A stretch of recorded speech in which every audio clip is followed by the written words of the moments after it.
So let's do some Shark Tank here. I'd like to welcome the founder of Talent 2 International and Shark Tank Australia, Andrew Banks.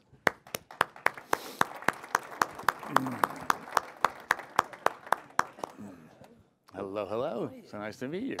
So let's just do a couple of minutes here because I think everybody understands what Shark Tank's about. Yep. And how does that work in Australia? And he said he heard a couple of kids arguing about, I want a hamburger, I want a hot dog, I want a hamburger. And so he went and registered the ham dog. So he owns the US patent to a bun that's the shape of a hamburger bun crossed with a hot dog bun.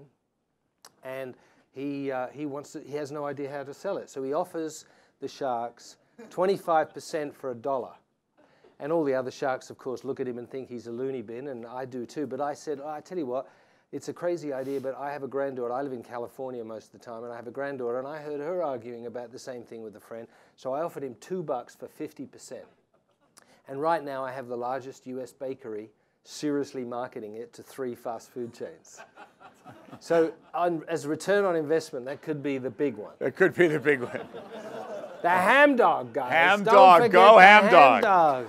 How does this process help you to understand the state of innovation in Australia? Well, I mean, aside from the entertainment value. Yeah, no, I think, look, frankly, I think the thing we have in common is Shark Tank as a program is sort of more mainstream. A lot of the products aren't going to change the world. The scrubber wash, which I think is the #1 item in America, 62 million. It cleans dishes in a slightly different way. And you're the ham dog guy. Yeah, so. But I think the common link is it shows mainstream of every country what makes a business work, what will bring it undone. So, I think the connection with the Edison Awards, as we all know, the best idea in the world is useless if it doesn't get to do its job and get to market. And there's a whole bunch of steps around execution.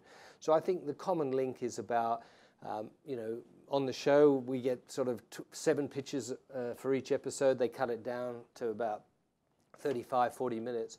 But we look for what's the best, most innovative idea that has barriers to entry that the people that are presenting can scale and know how to take to market. Or if they don't know how to do it, they've got the right strategy to get the help to do it.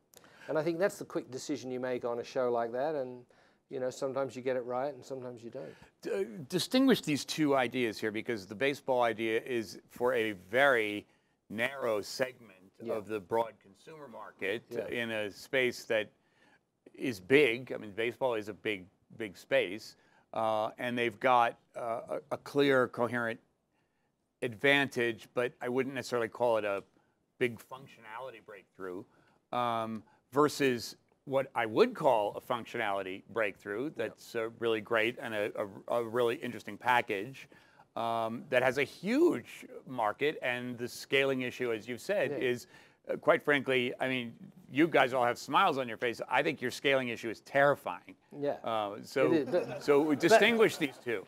Well, I think, it's the thing that's fascinated me, why people invest. Let's assume we all only have $1 to invest. Frankly, no disrespect to the baseball guys, if you've got $1 to invest, you want the biggest return on investment. Helen kind of gets your $1.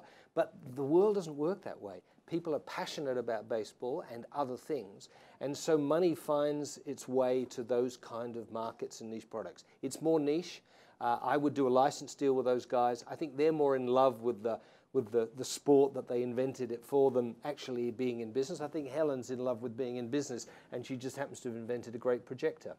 So as an investor, you look for those things, but money finds its way for mysterious reasons and sometimes for not-for-profit reasons or just to save the world. So both of those innovations will fly, but that one's probably not going to be a billion-dollar industry, but kids will have more fun with it.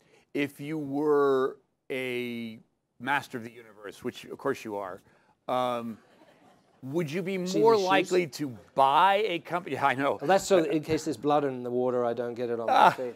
Sorry. Those are the shark things. I have some shoes like that too. Yeah. Are you more likely to buy a company like Backspin, or more likely to buy a company like this over here? On the show?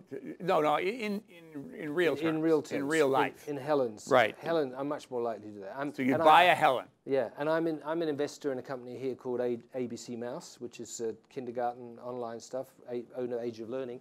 And that would be a great partner for that because we're in China as well, teaching Mandarin. So I see the connectivity, and I think I just understand that space. Remember, I come from the job board industry and online stuff. So I'm sort of into scalable businesses. That's just me.